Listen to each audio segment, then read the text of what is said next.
Hey, what's on, guys? Welcome to my review of The Punisher. So The Punisher is the 5th Netflix series in the Netflix Marvel Universe. So I'm absolutely blown away by the series. This was definitely one of my most anticipated shows of 2017. And given that, for the longest time, they've hidden the release date. And we actually didn't get a release date until almost a month before its release. And it's more than everything I'd ever hoped it would be. It's an absolute blast, and I'm sure a lot of people are going to enjoy this series. If you guys didn't know, this series wasn't really supposed to be made.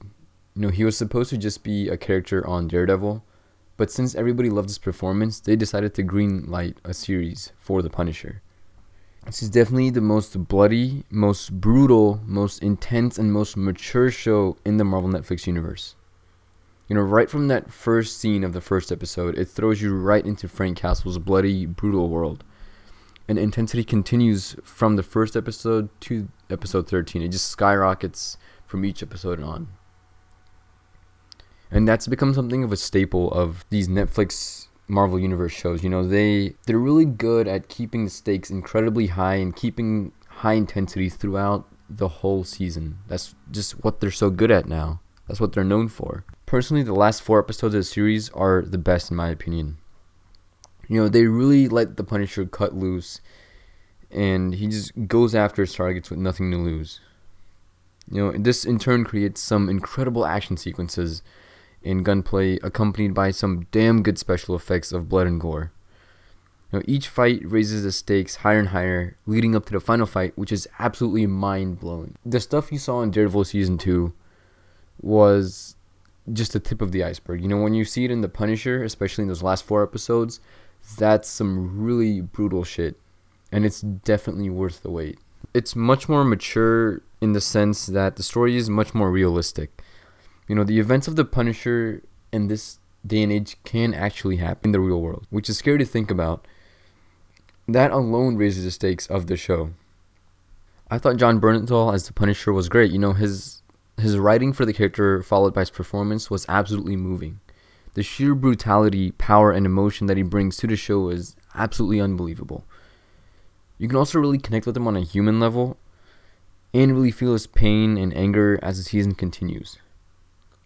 Personally, I think Bernthal was born to play the Punisher, because this is the best I've ever seen him act. He was great on The Walking Dead, and he was great in the second season of Daredevil, but this is the best performance I've ever seen by him.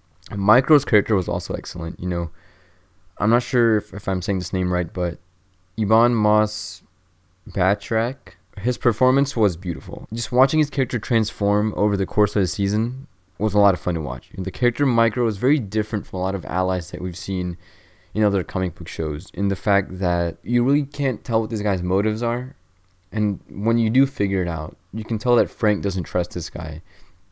And for a while they just go back and forth, they had these conversations, and then after a while, they started to develop a relationship, and they actually become close friends more than allies. And just watching that build over the course of the season, I really enjoyed that. Just the writing for that, and just both these two guys have really good chemistry together on set. I thought that all the villains of the show were great.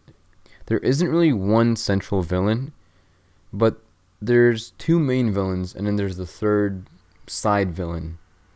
The third villain isn't really a throwaway because he actually adds more additional layers to the narrative. But all 3 villains' performances were outstanding. each was menacing in their own way, and each connected to Frank Castle on a completely different level. So it created these 3 different type of storylines that all joined together into one massive storyline, and all of it just flowed really well, and it was just a lot of fun to watch.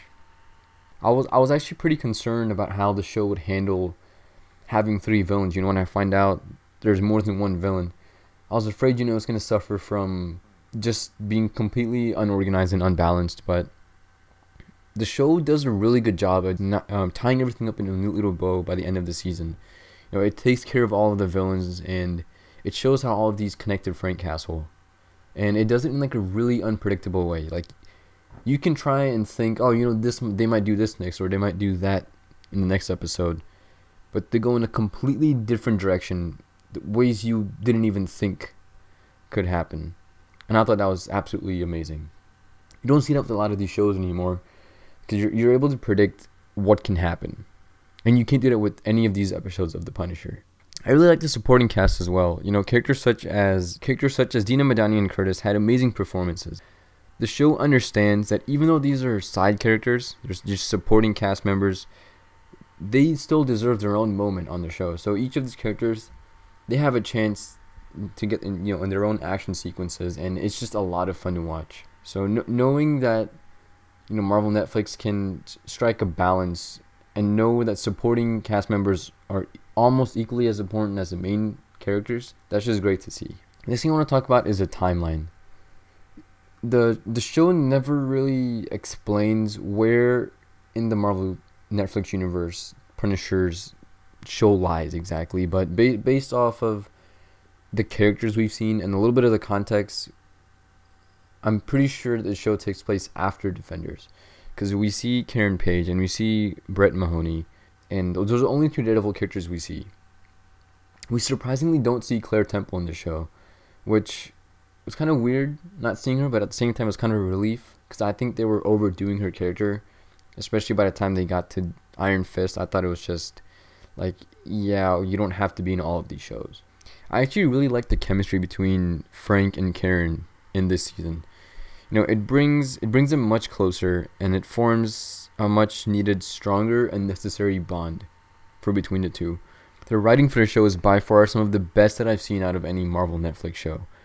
It's extremely inspiring and it's very memorable. And the writing, followed by a lot of well-directed scenes, just makes this one of the most memorable shows on Netflix. Like, I'm definitely going to go back and watch this season at least 2 more times, just because it's written so well, it's directed so well, and there's so much quality content here. The only flaws I have with the series is that the pacing and one of the villains could use some work. Like all the other Netflix shows from Marvel, they all suffer from a little bit of pacing. There's always like 1 or 2 episodes in each of these series that really slows down. It takes time to build upon certain characters and events. That kind of takes away from the excitement of the show. I get you need to do that in order to build the story, but I feel like the show slowed down a little bit too much for my taste here. It felt like I enjoyed the dialogue and the writing that they had, but it was like action sequences were kind of lacking at some places. Like, I was expecting an action sequence in certain episodes where they didn't have one, and in turn it made the episode kind of bland. There was about 2 of those episodes, so I kind of wish that they maybe trimmed the series down to 11 episodes instead of 13. Because I think 13 has become like the staple for Netflix shows now. It's 13 episodes is like the full series for Marvel Netflix. And then the mini-series is going to be like 8 episodes. So I think it should really be however many episodes you can tell the story. And it shouldn't be like, oh yeah, we have to do this in 13 episodes. If they can do it in like 11 episodes or 10 episodes, that's great. The other flaw is one of the main villains. He's introduced in the series pretty early on, but he kind of just ghosts for like a good chunk of the season. Almost makes you wonder, what exactly is your goal here? What are you trying to do? And then they kind of bring him back up around halfway through the season, and they ghost him back down, and then focus on other characters, and then bring him back up around the second to last episode. And that's when you really see that character shine. I personally think that they could have handled that a little bit better. Maybe balance him out with the other villains too. I get you have 3 villains and you have to give each of them equal screen time and equal time to like tell the narrative of each of these characters' events, but I think that could have been handled a little bit better. Overall, The Punisher is an excellent addition to the Netflix universe, with inspiring writing followed by a stellar cast performance and some damn good action sequences. This is a series I'm definitely going to remember for years on. The way they set it up for future seasons is definitely looking much more intense already. Overall, guys, I give Punisher a 9.25 out of 10. So let me know what you guys think. Have you seen the Punisher series, or are you still kind of mixed about it, because the Marvel Netflix universe is kind of up and down recently, with Iron Fist and supposedly Defenders. People don't seem to like the Defenders for some reason. Staying away from Punisher right now, or did you watch it? Did you love it? So what are your thoughts on it? Personally, I would definitely recommend this to everybody who watches the Netflix Marvel universe. You know, what makes the show a little bit different is the fact that it doesn't, even though it ties in just a little bit with the other shows, you don't have to watch any of these other shows to understand Punisher. It's almost a show just separate from that whole events of like Daredevil, Iron Fist, Jessica Jones.